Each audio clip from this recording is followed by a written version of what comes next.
Have you ever shared something small, like a sandwich, and ended up changing someone's life forever? This is the story of a small-town mechanic with calloused hands and a quiet heart. One cold afternoon, he offers half his lunch to a stranger, standing in the snow. What he doesn't know is, she's a billionaire, and what she doesn't know is, he might be the only person in the world who can help her feel human again. It's a story about kindness, redemption, and the kind of love that sneaks up on you when you least expect it. So grab a warm drink, settle in, and if you enjoy heartfelt healing stories like this, consider subscribing to the channel. We share tales that touch the heart and remind us that even the smallest acts of goodness can lead to something extraordinary. Now, let's begin. Poor mechanic shares his lunch. Stranger turns out to be a secret billionaire who buys his garage. The wind rolled in off the mountains like a freight train, sharp with snow and silence. In the tiny Colorado town of Bear Hollow, the streets had emptied by noon, and the only sound outside Tom Bennett's auto garage was the crunch of snow beneath his boots as he locked the front bay door. The garage wasn't much, just a slanted roof, rusted signage, and a heater that wheezed more than it worked. But it was Tom's. Well, mostly.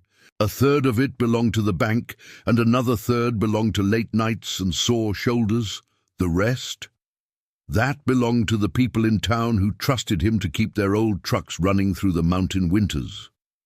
Tom glanced at his watch. 12:37 p.m., right on schedule. He shuffled into the back office, where a space heater glowed weakly near a fold-out table. There, wrapped in a brown paper bag and packed with more care than contents, was his lunch: a peanut butter and jelly sandwich, a hard-boiled egg, and a thermos of lukewarm coffee. Just as he was about to sit down, something flickered past the frost-laced window. A figure, small, slight, moving slowly along the sidewalk. He squinted.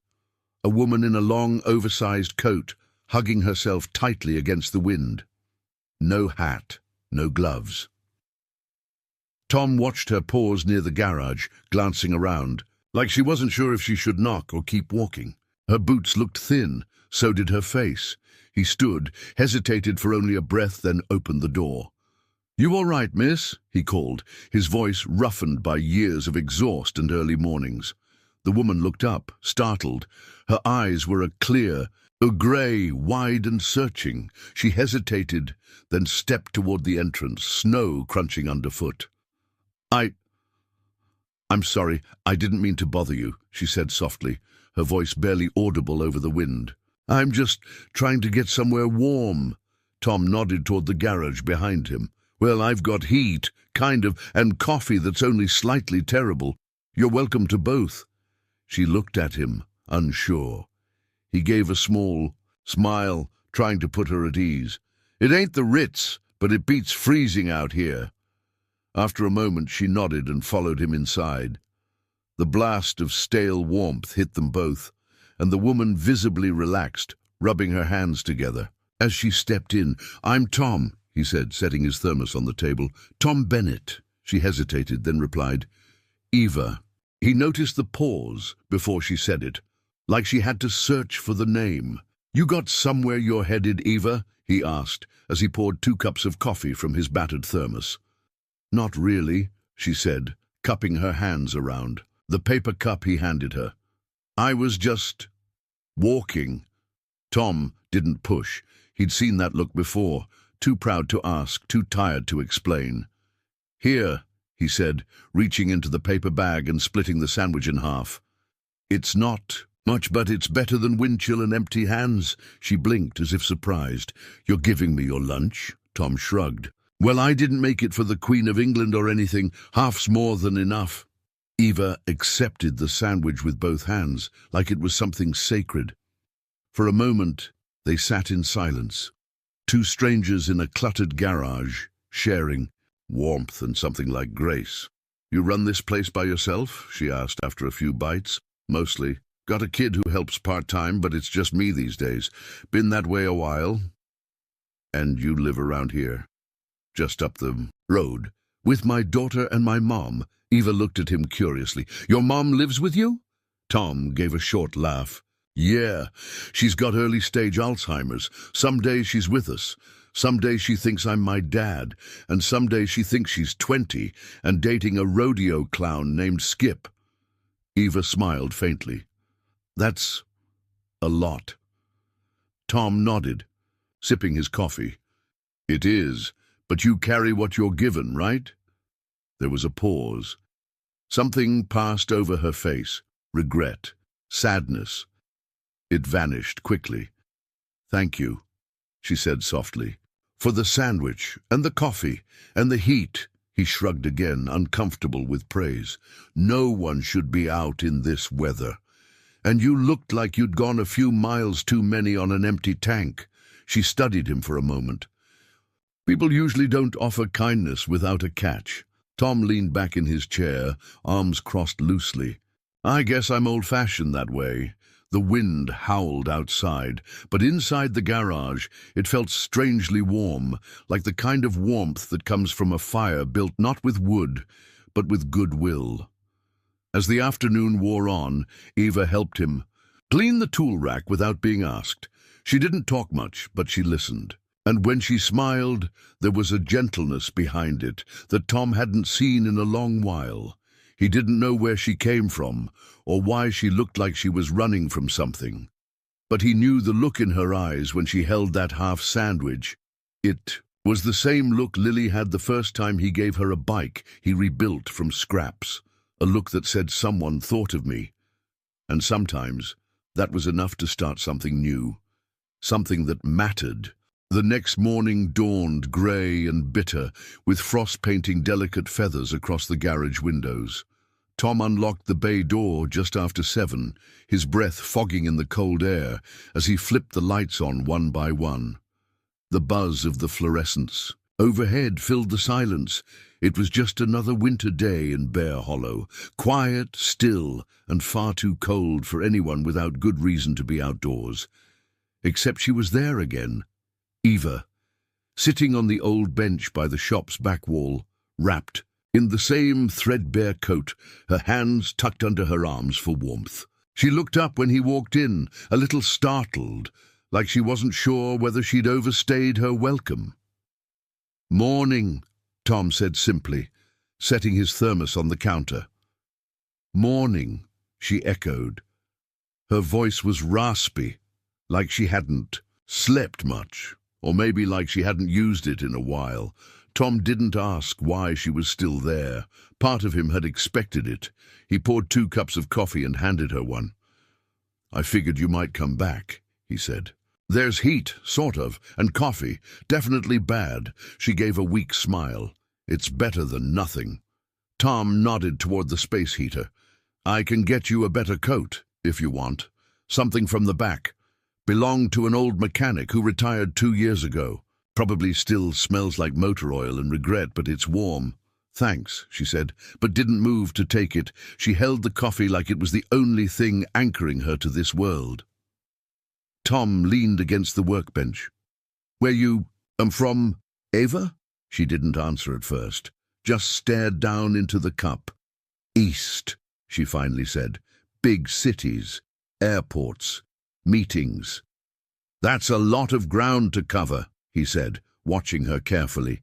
She glanced up, her expression unreadable. I've covered a lot of ground. He nodded, reading the spaces between her words. You got family out here? A pause, then a shake of her head. Not anymore. It wasn't much of an answer, but Tom knew better than to push. Sometimes silence said more than a story ever could. Eva looked around the garage as if taking it in for the first time. The rusted tool cabinets, the mismatched tires, the faded Bennett Auto Repair sign hanging crooked above the front counter. You fix everything yourself? She asked. Everything but the vending machine. That thing's been stealing quarters since '98. She smiled again, small, tired, but real. Tom gestured to the stack of work orders on the counter. You can hang out if you want. I've got an oil change and a busted timing belt to deal with. Not glamorous, but there's worse ways to spend a morning. To his surprise, Eva stood and rolled up the sleeves of her coat. "I can help," she said. Tom raised an eyebrow. "You ever change oil?" "No, but I'm a quick learner." He handed her a pair of gloves and pointed toward a beat-up Subaru. "Let's see what you got." For the next 2 hours, she worked beside him, not talking much, but focused. She watched his hands, mirrored his movements. She wasn't afraid to get dirty, and she didn't flinch when oil stained her gloves or when the wrench slipped and scraped her knuckles. There was something about the way she moved, precise, careful, almost too careful, like someone who'd spent a long time trying not to break anything or anyone. Around 10, the bell above the door jingled, and Tom's daughter Lily burst in, her backpack bouncing and cheeks flushed from the cold. "Daddy," Tom grinned. "Hey, Bug, Grandma okay?" "Still thinks I'm a tiny horse," Lily said cheerfully, pulling off her hat. "She tried to brush my hair with a shoehorn this morning." Tom laughed and ruffled her hair. "She's having a cowboy. A phase again." Then he turned to Eva. "This is Lily, my kiddo. Lily, this is Miss Eva."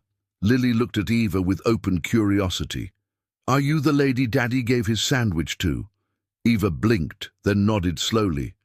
"I guess I am." "You must be special," Lily said matter-of-factly.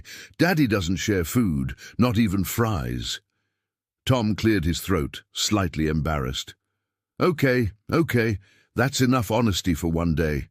But Eva looked like she might cry. She knelt so she was eye-level with Lily. "Well, your daddy's a very kind man." "He is," Lily said proudly. "He even helps Mr. Wiggins fix his snowblower and never charges him. And he shovels Miss Claire's walkway, even though she says she doesn't need help, but she really does." Eva looked up at Tom, eyes soft. "You're raising her right," she said. Tom shrugged, uncomfortable. "Trying my best." Later, after Lily curled up on the couch in the corner with a comic book, Tom and Eva sat on overturned crates by the heater. He handed her a peanut butter granola bar, his idea of lunch when he didn't have time to make a sandwich. "You said you used to be in meetings and airports?" he said casually. "Used to," she replied. "Not anymore." He waited, but she didn't elaborate. "Ever think about going back?" She looked at the flickering heater. "No. Some places, some versions of life, they just stop fitting." Tom nodded slowly. "Yeah, I get that." And he did. For a long moment they sat in quiet. Not awkward silence, but the kind that settles between people when they understand something unspoken. Tom looked over and caught her watching him. "What?" he asked. Eva shook her head. "Nothing. It's just been a while since someone didn't ask me to explain myself." "Well," he said with a half-smile, "I figure when you're ready, you will. And if not, that's okay too." Her lips parted, then closed again. She looked away, blinking faster than she wanted. For the first time in a long while, Eva Morgan felt seen, not for her last name, not for her bank account, just for being a woman in a too-thin coat, holding a warm cup of bad coffee in a garage that smelled like engine oil and second chances. The winter sun, weak and reluctant, filtered through the smudged garage windows as Tom adjusted the carburetor on an old Chevy truck. Outside, the cold hung heavy in the air, but inside, the garage buzzed with a quiet rhythm. The soft clang of tools, the whir of a power drill, and the occasional hum of conversation. Eva sat cross-legged near the front bay, sorting a box of miscellaneous bolts and screws like it was a puzzle to be solved. She worked methodically, fingers smudged with grease, a small furrow between her brows. She wasn't a mechanic, not yet, but Tom had to admit she picked things up fast. And more than that, she seemed to care. Not just about the work, but about being useful. It was something he understood more than he liked to admit. Around noon, the shop phone rang, an old rotary model mounted on the wall, its bell loud and sudden. Tom wiped his hands and picked it up. He listened for a moment, then his face changed. Concern settled across his features. "Yeah, okay, I'll be right." "There." He hung up and turned to Ava. "That was the senior center." Mum wandered off again. Eva stood immediately. "Do you want me to come with you?" Tom hesitated, but something in her tone, calm, steady, made him nod. "Yeah. Thanks." They drove in silence through town, past shuttered stores and quiet porches. Bear Hollow wasn't big, just a few winding streets surrounded by snow-draped hills, but for someone with fading memory, it could be a labyrinth. Tom gripped the steering wheel tightly. "She's been getting worse," he said quietly. "Some days she's sharp as a tack. Other days—" He shook his head. "She forgets I'm her son. Calls me George, my dad's name. Sometimes she thinks she's still 20 and on a date. Once she tried to flirt with the mailman." Eva gave a soft chuckle, but her eyes were kind. "That must be hard." Tom nodded. "It is. But you don't walk away from the people who raised you. You stay. You carry what they can't." They found her at the corner of Main and Elm, sitting on a bench outside the library, humming to herself and petting a stray cat that clearly didn't belong to anyone. She looked up as they approached. "Oh, George," she said brightly, her smile wide. "There you are. I told the nice librarian you'd come." Tom knelt in front of her. "Hey, Mom, it's Tom, remember?" She tilted her head. "Tom? My Tommy?" "That's right," he said, taking her gloved hands gently in his. "Let's get you home." Ava offered a quiet greeting, but Tom's mother only glanced at her briefly before turning her attention back to the cat. "This one's got eyes like your father's," she murmured. On the way back, Ava sat in the back seat beside her, speaking in a soft, steady voice that somehow calmed the older woman's scattered thoughts. Tom glanced at them through the rearview mirror, two women from entirely different worlds, sharing a space that neither of them had expected to find comfort in. At the house, Lily ran out to meet them, her pigtails bouncing. "Grandma, you scared me." "I went for a walk, dear." "It was lovely," Tom's mother replied, blissfully unaware of the worry she'd caused, while Lily helped her grandmother. Inside, Eva lingered with Tom on the porch. "She's sweet," Eva said softly. "You can see the pieces of who she was still shining through." "Some days more than others," Tom said. He leaned on the porch rail, watching his daughter help his mother with her boots. "I promised my dad I'd take care of her. He passed. 5 years ago?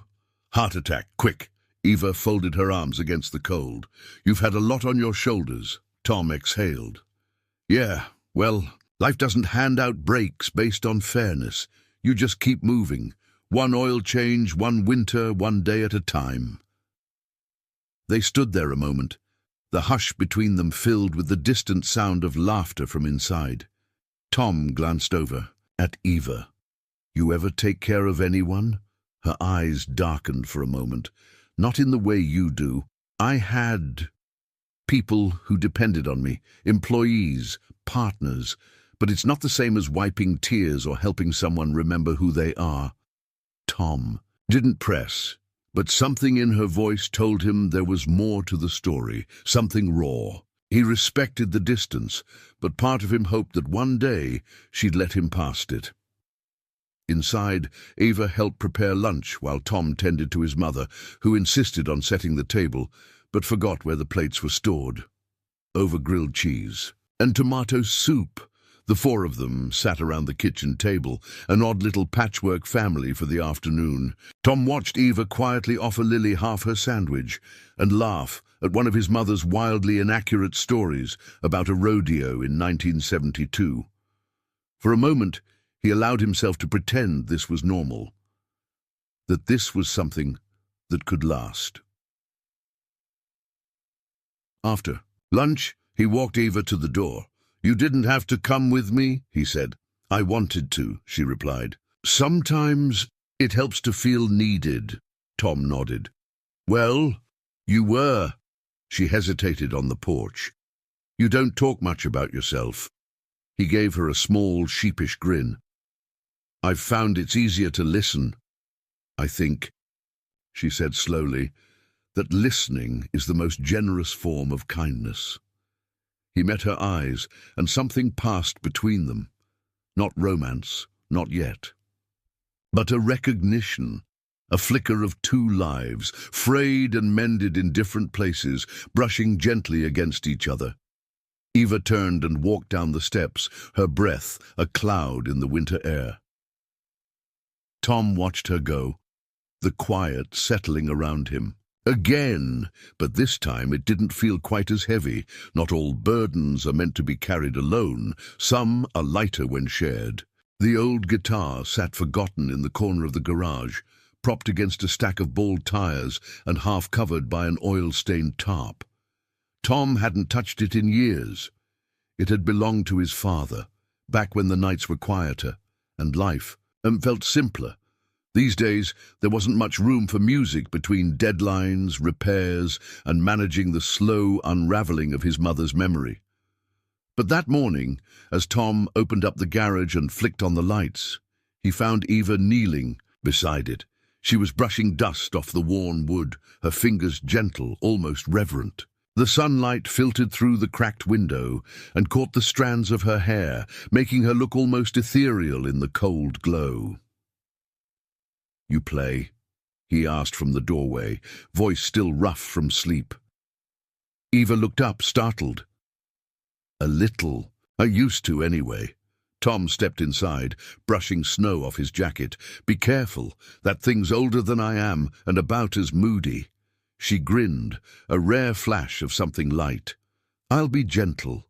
He watched as she strummed once. The guitar groaned at first, then settled into tune. Her fingers moved slowly, hesitantly, like someone reacquainting themselves with a part of their past they'd buried for too long. After a few moments, a melody began to emerge, soft, haunting, familiar but impossible to name. Tom froze. It wasn't just the song. It was the sound of something he didn't realize he missed. Music had always belonged to another time in his life. A time when his father would sit on the porch after dinner and pluck out old folk songs, while his mother hummed in the kitchen and little Tom pretended not to listen while sketching car engines in a notebook. Now, in this cold garage filled with grease and silence, the music felt like memory made real. "Where'd you learn?" he asked quietly. Eva didn't look up. "My mother played. I taught myself by watching her. We weren't close, but music was how we spoke when words didn't work." Tom nodded. "I get that." She glanced up. "Do you play?" "Used to. Before life got loud." Eva offered the guitar to him. "Your turn." He hesitated. "I'm not exactly Carnegie Hall material." She smirked. "Neither am I." Tom took the guitar and strummed a few rusty chords. His fingers remembered more than he expected. He fell into a simple melody, an old Johnny Cash tune his dad used to sing. Eva started humming along, then softly sang the chorus, her voice low and dusky, like smoke curling in a winter sky. They shared the song like a secret. When it ended, there was a long silence. "That was—" Tom started, then stopped. "Yeah," Eva said, smiling. They worked in companionable quiet the rest of the morning, tuning up an old pickup truck, replacing worn brake pads. Every so often, Eva would hum under her breath, and Tom found himself listening not just with his ears, but with something deeper. At lunchtime, Lily burst in as usual, red-cheeked and full of energy. She paused when she saw Eva with the guitar. "You can play?" she asked, eyes wide. "A little," Eva replied modestly. "Can you teach me?" Eva looked to Tom for approval. He shrugged, grinning. "Why not? Beats learning from YouTube." Lily plopped down eagerly beside her, and soon the two were plucking at strings, laughing at sour notes, and cheering the few clean ones. Tom watched them from across the room, wiping his hands on a rag. Something tightened in his chest, not sadness, but the ache of possibility, the ache of what if. Later that afternoon, as Lily helped her grandmother with puzzles in the corner office, Eva lingered by the workbench. She held a small wrench in one hand, turning it over thoughtfully. You ever think music and machines aren't that different? She asked. Tom glanced at her. How do you figure?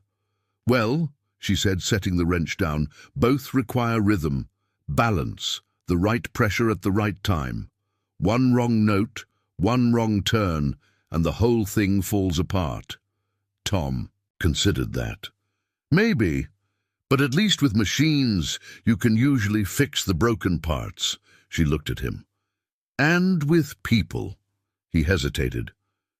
Sometimes you just have to find a way to play around the damage. Eva nodded, the corner of her mouth twitching in a half smile. That sounds like someone who's done a lot of both. Tom shrugged. Maybe. There was a pause. Then she asked more, carefully, do you ever miss who you used to be? He looked at her, surprised by the question. I miss parts, he admitted. But I've learned not to dwell too long on the guy I was before. He didn't have Lily. He didn't understand what real responsibility felt like, or grief, or love that hurts and heals at the same time. Eva nodded slowly. Grief is funny like that. It leaves holes, but sometimes if you're lucky, new things grow in the spaces. They stood quietly for a moment, listening to the faint sound of Lily's laughter from the office, the creak of the old heater, the whisper of snow outside. Tom spoke softly. You know, you don't have to keep running. Eva looked at him, startled. I'm not. You don't have to explain. I can see it. Whatever it is you're carrying, it's heavy. But you don't have to carry it alone. She looked down at the wrench again, her voice a whisper. I don't know if I remember how to let someone else help. Tom didn't push. He simply said, well, the offer stands. Whether it's music, engines, or just bad coffee, I'm here. For a woman who had learned to survive by never leaning on anyone, that meant more than she could say. The storm rolled in just after midnight. Tom had been up late, finishing a carburetor rebuild for a snowplow that couldn't afford to break down again this week. Outside, the wind howled and slapped at the siding, rattling the old windows. He glanced toward the corner room where his mother slept, then toward Lily's door. Both were quiet, still. He turned off the garage lights and moved through the kitchen, setting the coffee pot for the morning and checking the lock on the back door like he always did. Routine helped him keep things straight. When your life was filled with unpredictable days and fading minds, routines became your anchor. He was halfway to bed when he noticed it, the light in the garage office. He frowned. Slipping on his coat and boots, Tom stepped outside, crunching through the freshly fallen snow. The garage door had been left ajar, just a crack, but enough to let in the cold. He pushed it open, expecting to find maybe a light he'd forgotten to switch off, or a radio left humming. Instead, he found Eva, curled up on the small, worn couch. In the office, her coat draped around her shoulders like a blanket, the guitar cradled in her arms. She looked like she hadn't slept, or maybe like she'd tried to and failed. Eva? He asked gently. She startled, sitting up too fast. Her eyes were red, and her hair fell in loose waves around her face, as though she'd spent the night tossing and turning. I'm sorry, she said quickly, her voice raw. I couldn't sleep. The room was too quiet. Tom stepped inside, closing the door behind him. Something wrong? Eva hesitated, her gaze falling to the guitar. Her fingers gripped the neck tightly, like it was the only thing keeping her grounded. I had a dream, she said at last. Or maybe a memory. They feel the same sometimes. She paused. I was in a boardroom. Glass walls, 12 men around a long table. I remember the cold of the marble floor through my heels. They were voting to remove me from my own company. One of them handed me a pen I was supposed to sign. Tom said nothing. He let her speak. I remember the sound of the pen scratching paper. I remember one of them, the one I thought I loved, not looking at me, just staring out the window like I was already gone. Her voice cracked. And I remember thinking, I gave everything to this. I gave all of me. and no one even blinked. The heater clicked once in the silence. Tom sat down on the floor across from her, resting his back against the wall. "That's a hell of a memory to carry." Ava nodded, eyes glassy. "It plays in my head like a broken film reel, and I keep wondering, was I foolish to believe in people? Or did I just trust the wrong ones?" Tom leaned forward, elbows on his knees. "Maybe it's both. But that doesn't mean you stop believing. It just means you get wiser about where you plant your trust." She looked at him. "You say that like it's easy. It's not. But, look, I've had people let me down too. When my wife died, half the folks I thought were friends disappeared, couldn't handle the grief or the responsibility, or maybe just didn't care as much as I thought. I stopped expecting much from anyone after that, except Lily, and Mom, in her way. Eva watched him carefully. "But," he continued, "then you showed up, looking like you'd been through hell, and you didn't ask for anything. You just showed up, and you stayed." He paused. "That matters." She set the guitar aside and drew her knees up to her chest. "I don't know how to be anything but what I was. And I'm not even sure who that was anymore." Tom gave a small smile. "Well, around here, we don't care much for resumes. We care more about who shows up when the snow starts falling." A faint laugh escaped her. "Is that the Bear Hollow motto?" "Should be," he replied. "We'd get it carved on a wooden sign and hang it crooked above the general store." Ava shook her head, but the tightness in her shoulders had eased. She leaned back into the couch and looked up at the ceiling. "Sometimes I wonder what it would be like," she said, "to just start over, drop the names, the money, the weight, just be someone else, someone simpler." Tom's voice was quiet. "You don't need to be someone else. You just need to be someone honest." That made her go still. She turned her head toward him. "I'm trying." "I know," he said. "And for what it's worth, I think you're doing a damn good job." She smiled again, faint, tired, but genuine. A clock somewhere ticked off the silence. Finally, Eva asked, "Mind if I stay here tonight? I promise not to play sad guitar songs." Tom stood and stretched. "Stay as long as you need. Just make sure you don't fall asleep with that heater too close. I've seen what a melted extension cord looks like. It's not pretty." As he reached for the door, she called softly, "Tom?" He turned. "Thank you for not asking me to explain everything, for letting me be." He nodded. "Everyone deserves a space where they don't have to be fixed. Just understood." Outside, the snow fell in soft, steady waves, blanketing the quiet town in white, and inside the garage, amidst the scent of oil and the hum of old machinery, two broken people sat a little closer to being whole. By mid-January, the snow no longer felt magical. It felt endless, like time itself had frozen over Bear Hollow, trapping everyone in a loop of white mornings and grey afternoons. Tom knew the pattern by heart now. Wake before dawn, make breakfast. For Lily and his mother, get to the garage before the engine block got too cold to touch, and pray that one more car came in needing just enough work to keep the lights on. But that morning, no cars came. No calls, no walk-ins, just silence. And an envelope. It was waiting on the front counter when Tom walked into the garage. A crisp, official white envelope with the bank's logo stamped in the corner and his name typed clean across the front. No return address, no preamble. He didn't open it right away. He just stood there, staring at it, the way you stare at a letter from the draft board or a test result you're not ready to read. Eventually, he tore it open with grease-stained fingers. Final notice, payment delinquency. Notice of repossession, February 2nd. His stomach dropped. They were taking the garage. Not tomorrow. Not next month. In 2 weeks. He sat heavily on the stool behind the counter, the letter trembling in his hand. This wasn't unexpected. He'd been behind on payments for over a year, but he'd always found a way to shuffle things around, to Stay one step ahead. Now there were no more steps, no more tricks. He wasn't just losing a business, he was losing his anchor. The place where he felt most useful, most competent. The one thing he had left that wasn't falling apart. Tom.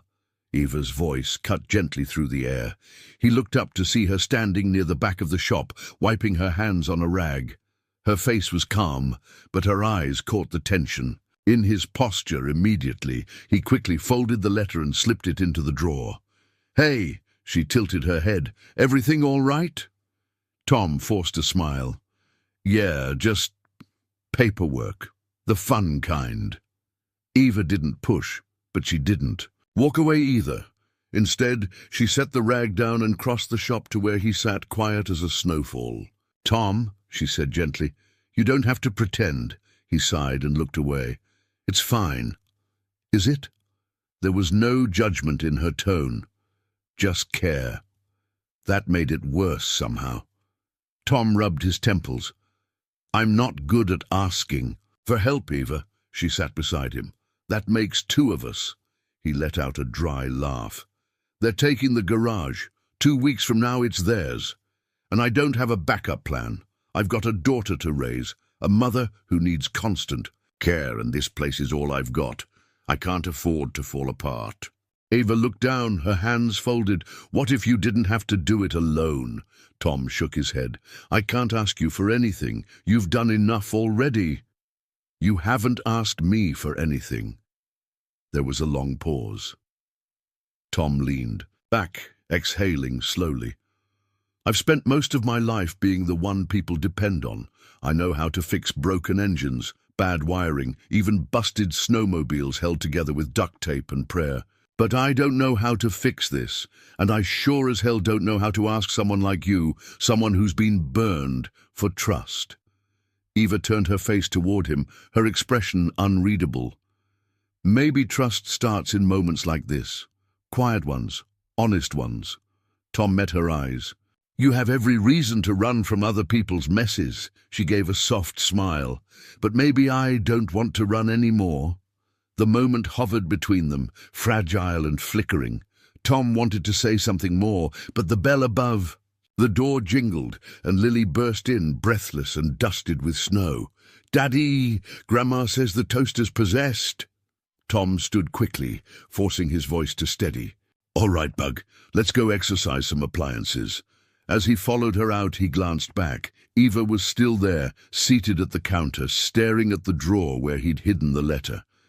That night, after the house was quiet and the storm had passed, Tom found himself in the garage again. He couldn't sleep. The letter felt like a weight in his chest. He ran his hand along the old workbench, fingers tracing the etched initials, TB plus EM from years ago. Not Ava. Emily, his late wife. That bench had seen every chapter of his life. Now it would be someone else's property.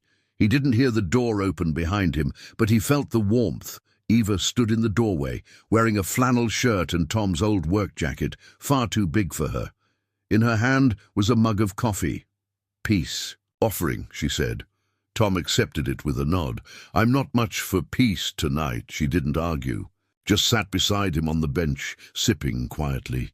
"You ever wonder," she said softly, "why things fall apart all at once? All the time." They sat in silence, the hum of the space heater the only sound between them. Then Eva said, "When my father died, I buried myself in work.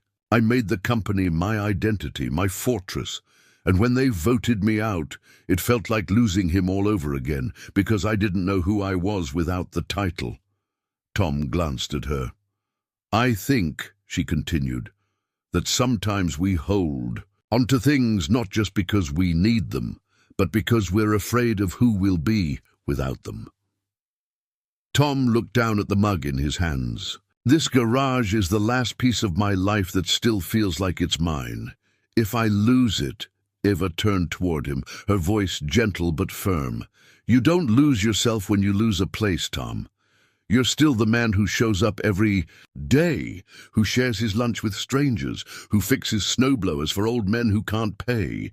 He didn't answer right away, but when he finally spoke, it was barely above a whisper. "I don't know how to let go." Eva reached for his hand, her touch light but steady.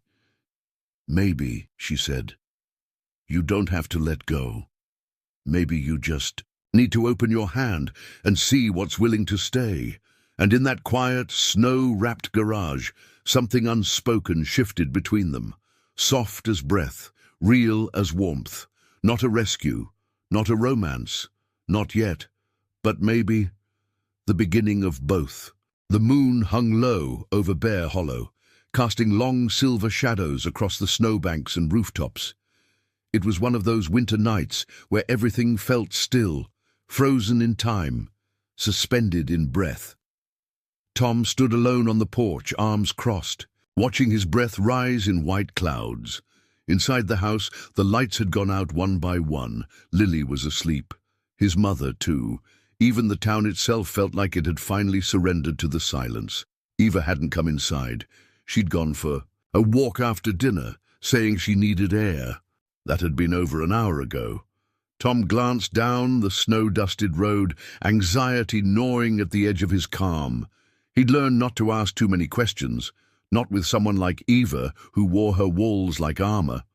But the longer she was gone, the heavier the air around him felt. Just as he was about to grab his coat, he saw her. She was walking slowly, her boots crunching softly on the ice-crusted path. Her face was tilted toward the sky, the moonlight painting her skin in pale gold. She wasn't crying, but there was something fragile in her posture, like a glass just barely holding together. Tom waited at the top step. When she reached him, she offered a small, tired smile. "I got lost in thought," she said. "Did you find anything worth keeping?" he asked gently. She looked up at him, her eyes clearer than he'd seen in days. "Yeah, I think I did." He stepped aside and opened the door, but she shook her head. "Not yet," she said. "Can we sit a minute?" He nodded, and they sat side by side on the porch steps, the wood cold even through their jeans. A soft breeze stirred the bare trees, whispering secrets only winter could hear. "I've been carrying something," she said after a long silence, "and I need to tell someone before it eats me alive." Tom turned toward her but said nothing, just listened. She took a deep breath, her voice steady but quiet. "The company, Morgan Motors, it wasn't just a job. I built it from the ground up with my father. We worked side by side for 15 years. I was his only child, and after my mother passed, we poured everything into that place. It wasn't just about cars. It was about legacy, about doing something meaningful." Tom listened without blinking. "After he died, I became CEO. Youngest in the industry at the time. I made waves. We went electric early. We changed how small towns accessed service. But with growth came pressure, investors, board members, and one of them, he was someone I trusted, more than trusted." Her voice faltered. "We were together, quietly. It wasn't public, but it was real, or I thought it was. Turns out it was a strategy. He gained leverage, made alliances behind my back. He used my grief and love like a bargaining chip, and the night they voted me out, he sat there and didn't say a word." She looked down at her hands, clasped tightly in her lap. They framed it as a leadership transition, said I needed time to mourn, to refocus. What they meant was, "You're in the way now."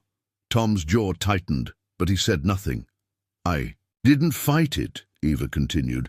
"I could have gone public, sued, but I was exhausted. I didn't want to spend another year in courtrooms and news headlines.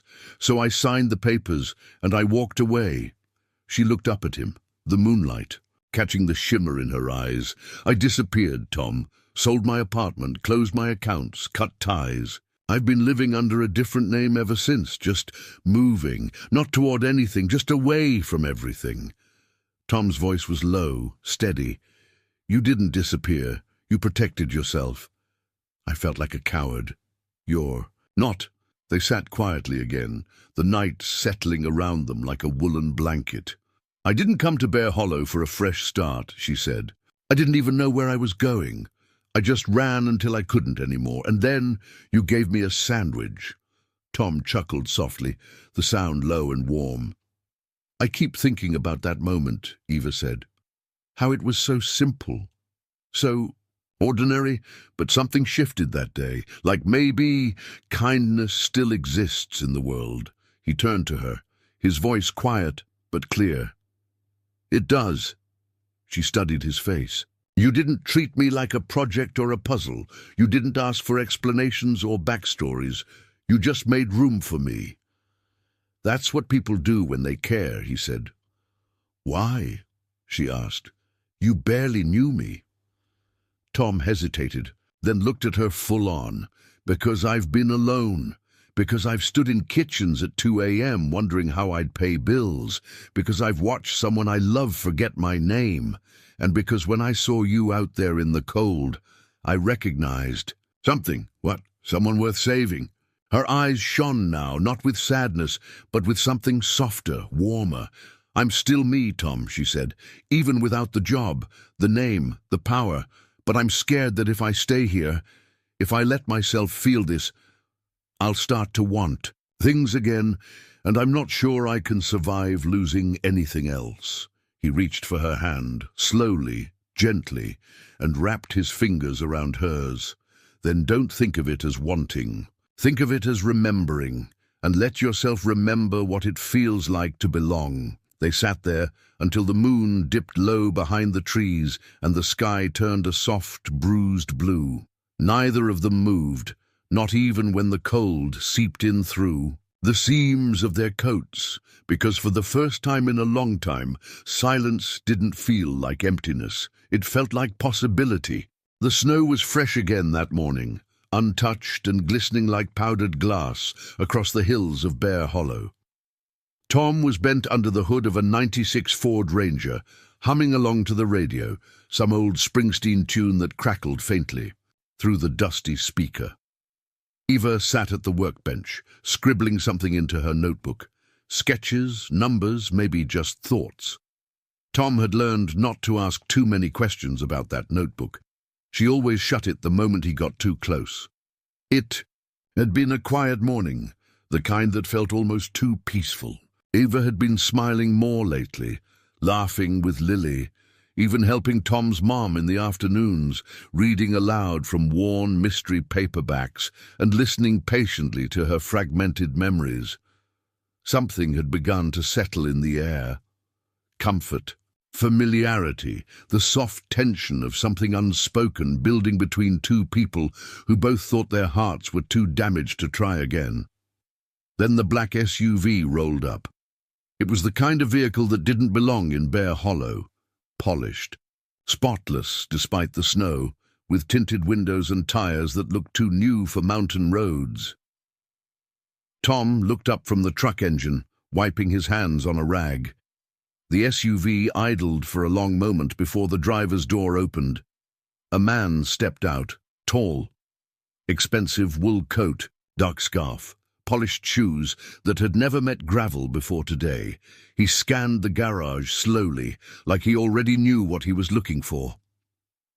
Eva stood frozen behind the workbench, her hand still resting on the edge of her notebook. The man's eyes landed on her. "Miss Morgan," he said. The air in the garage shifted. Tom straightened, eyes darting from the man to Eva.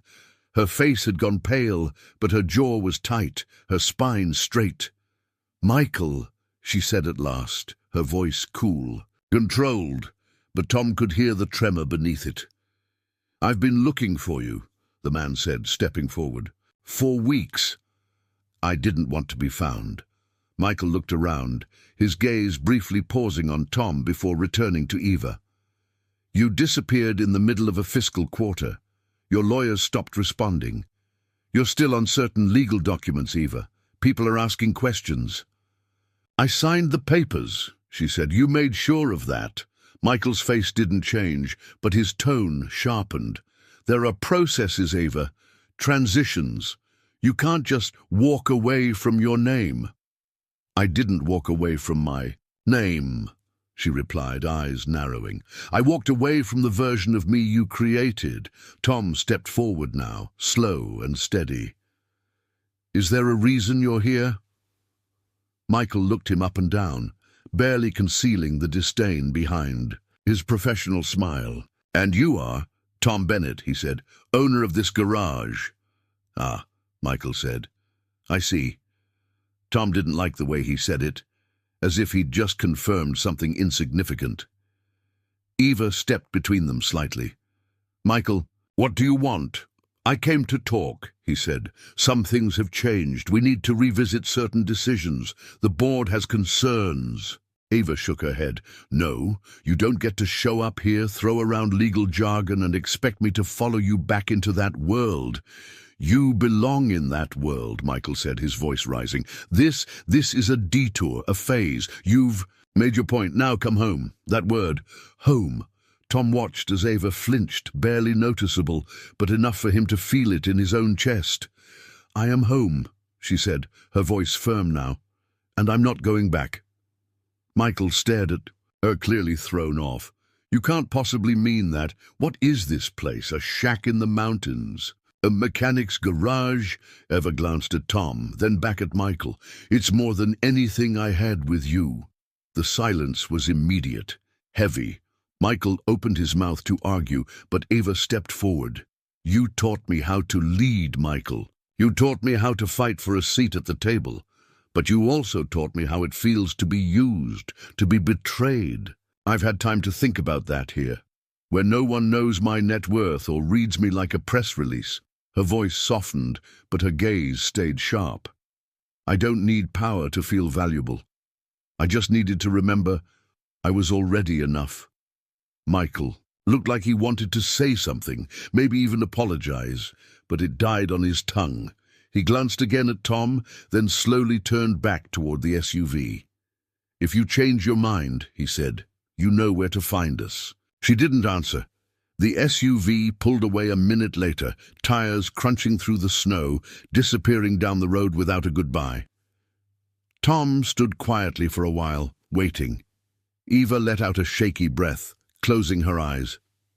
You all right? He asked. She nodded, then shook her head. I didn't think it would hit me like that, seeing him again, hearing that voice. Tom stepped closer. You held your ground. She opened her eyes and looked at him. Because of you. He blinked. Me? You gave me space to be small, to be angry, to be unsure. You let me rebuild without asking when I'd be finished. Her eyes glistened. You don't know what that means to someone who's only ever been valuable for what she can produce. Tom was quiet for a moment. I know what it's like to be needed for your usefulness, and I know what it feels like to wonder if anyone would stay if the tools were taken away. She smiled, bittersweet. But you stayed. He nodded. So, did you? There wasn't a kiss, no sweeping gesture, just the two of them standing in the quiet aftermath of a past finally confronted, heart still bruised but beating clearer than before. Sometimes the bravest thing isn't walking away. It's choosing to stay. The following morning, Tom found the note tucked under the thermos on the garage counter. His name was written in neat, deliberate handwriting. Tom, followed by nothing else. No return address, no signature, just a folded sheet of paper that already felt too heavy in his hands. He didn't open it at first. He stared at it for a full minute, as if the ink might evaporate, or the moment might somehow reverse itself. But it didn't. When he finally unfolded it, the first sentence told him everything. Tom, I'm sorry I didn't say goodbye in person. I don't think I could have held it together. His eyes moved slowly down the page. Please don't think this is because of you. You've shown me a kind of kindness I forgot existed in this world. You reminded me that it's okay to breathe again, to trust, to laugh. But I'm not ready to be stayed for. There are pieces of me I still need to recover, and I can't ask you to wait while I figure out how to be whole. You have Lily. your mother, your life, and you deserve someone who knows where she stands. Please don't come after me. I just needed you to know that you made a difference. You made me feel human again, and I'll never forget that." Eva. Tom read it twice, then a third time, each word etched deeper than the last. It wasn't anger that came. It wasn't even sadness, not exactly. It was more like a quiet cracking in the chest, the kind that only comes when something real has been lost. He sat on the stool behind the counter for a long time, the shop still dark, his hands still dirty from the night before. The scent of motor oil hung thick in the air, and in the silence, the walls of the garage seemed to close in. Eva was gone. No word to Lily, no gentle goodbye to his mother. Just gone. He didn't blame her, but God, it hurt. 3 days passed. Then 4. Lily asked where Eva had gone, and Tom told her the truth in pieces small enough for a child to carry. That Eva had somewhere she needed to be, that she didn't say goodbye, because goodbyes are sometimes the hardest things to say. That maybe, just maybe, she'd be back someday. Lily didn't cry. She just nodded and went quiet. The next morning, Tom found her staring at the notebook Eva had left behind by mistake. It sat on the shelf above the workbench, dusty and forgotten. He didn't open it. It felt too sacred, like a wound not ready to scab over. The garage was quieter now. Even the tools seemed to echo differently. His mother asked about the nice woman with the soft voice more than once, and each time Tom would offer a smile he didn't quite feel and say, "She's visiting family."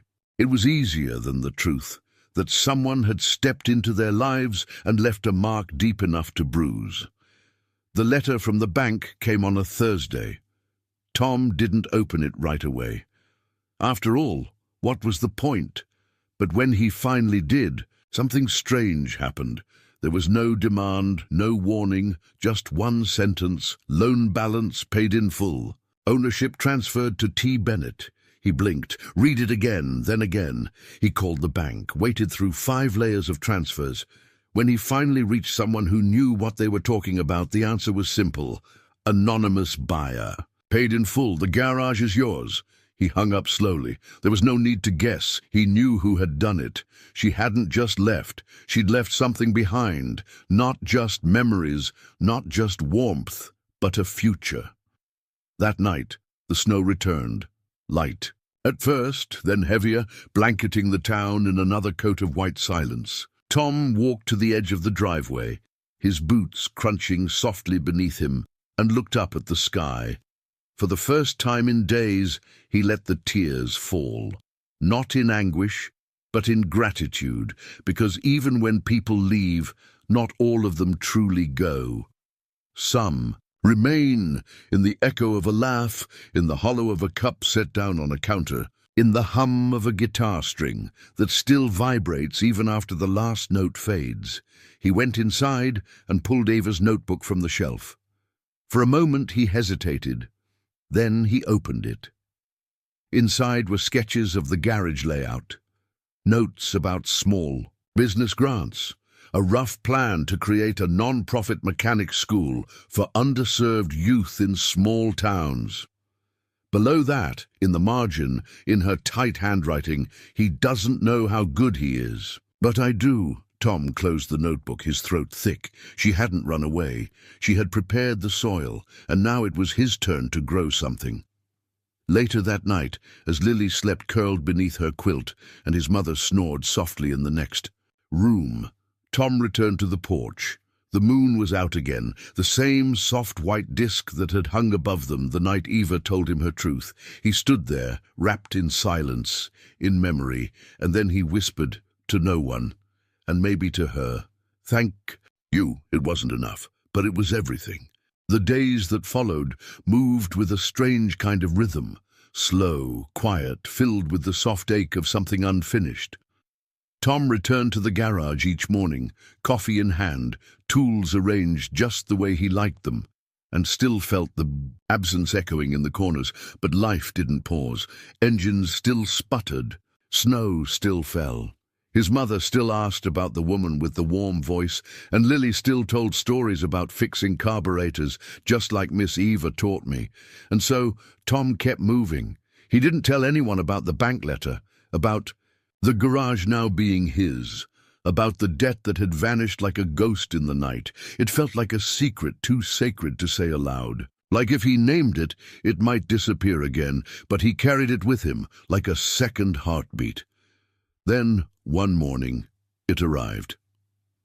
He was walking Lily to the mailbox at the end of the driveway. She liked to kick at the icy piles along the way, talking about her science project and asking if they could get a puppy again. Tom listened, half distracted, his breath turning to fog in the frigid air.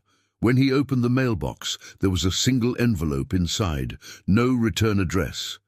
But the handwriting was unmistakable. He turned it over in his hands as Lily skipped ahead, toward the porch. It was heavier than usual, thicker.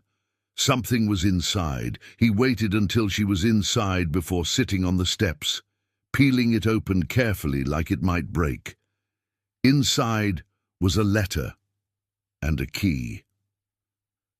"Dear Tom, I didn't think I'd write again so soon, but some things are too important to leave unsaid. The garage belongs to you now. You probably guessed that. I never wanted it to be a gift. I wanted it to be a reflection, a mirror of what you already gave me. Space, safety, dignity. The key you're holding unlocks a small property just outside town. It's nothing fancy. Used to be an old ranger station, long abandoned. I had it cleaned up and deeded over in your name. But here's the catch. I want you to do something with it. Remember the sketches in my notebook, the youth apprenticeship idea? It doesn't have to be big. Just begin. Teach someone what you know. Give someone the same chance you gave me to be seen as more than what they've lost. This isn't repayment, Tom. This is partnership. Even if I'm not standing next to you, I want to believe we're still building something together. Maybe one day I'll be ready to come back, to stay. But until then, please don't stop moving forward. You fixed more than just cars, Tom. You fixed something in me I thought was beyond repair." With all my hope, Tom read the letter twice. Then he just sat there, key in hand, letter trembling. In his fingers, heart full in a way that felt almost unbearable. He didn't cry, not in the way he had when she left, but something in him cracked open again, in a different way. Because she hadn't just disappeared. She had laid down roots, quietly, intentionally, and asked him to help them grow. That afternoon, he drove out to the property just past the ridge. The ranger station was small, no more than a rectangular log cabin with a sagging roof and boarded-up windows. But as Tom stepped onto the porch and turned the key in the door, something clicked, not just the lock, but something deeper. Inside, the place was dusty but solid. A wide main room, a narrow hallway, a back office that could be a classroom, a workbench already half cleared as if someone had swept it clean just before locking up for the last time. He walked the floorboards slowly, imagining what it could be: a workshop, a place where broken kids could learn to fix broken things, a place where hands could get dirty and hearts could grow clean. He stood in the center of the room and let the silence settle around him. Not the kind of silence that comes from absence, but the kind that waits for something to begin. He smiled, small and to himself. Then he got to work. The first kid came 2 weeks later. Tyler, 17, angry at the world, all elbows and sharp. Words and baggy clothes, sent by a teacher who believed he was smarter than he let on. Tom handed him a wrench and pointed to the hood of a rusted-out Ford and said, "Let's see what you can do." Tyler said nothing, but he came back the next day and the day after that. By spring there were 5 kids and a name carved above the front porch: Eva House. Lily helped paint the sign. His mother still asked if Eva was coming back, and Tom always smiled and said, not yet, but he believed. And every time he stood in that workshop, surrounded by laughter and questions and the clang of growing confidence, he felt her there, In the wood, in the tools, in the light, she had given him more than just a garage. She had given him a mission, and through that she had never really left. The garage smelled like motor oil and warm bread. Tom stood at the old wooden table in the center of the shop, the same table where months ago he had first offered a stranger half of his sandwich and a steaming cup of bad coffee. It looked different now, sanded smooth and stained a rich chestnut brown, but the dents and scratches remained like scars on a healed wound. Honest, earned, the table had become a symbol, a place where kids spread out their greasy notebooks, where Lily did homework after school, where Tom had sat with bankers, donors, school counselors, people who wanted to help, to believe. And now, once again, he was waiting at that table with a sandwich in his hand and something big on his mind. The scent of fresh snow hung in the air outside. It was late March, but Bear Hollow refused to give up winter without a fight. The wind tapped gently at the windows. The world was still, expectant. Then he heard the sound of footsteps on gravel. He didn't move, just held his breath, heart kicking. Against his ribs, the door opened slowly, and there she was, Eva. She stood in the doorway, coat dusted with snow, hair swept back in a loose braid, eyes unsure but shining. A gust of cold air followed her in, but it wasn't the kind that chilled. It felt like relief, like breath held too long, finally being released. Tom said nothing at first. Neither did she. Then Eva looked around the shop and let out a soft, breathless laugh. "You repainted," she said. Tom chuckled. "Thought I'd try something new." Her eyes landed on the table. "You kept it." "I thought about replacing it, but it's kind of sacred now." She stepped closer, her hands still buried in the pockets of her coat. "I got your note," he said. "The one with the key, the deed, the instructions." Eva nodded. "I wasn't sure you'd want them." "I didn't want them," he said gently. "I needed them." She tilted her head. "How's it going?" He smiled. "Slow, messy, better than I expected." Eva looked toward the back office window, where sunlight streamed through onto the wall that now bore a hand-painted sign.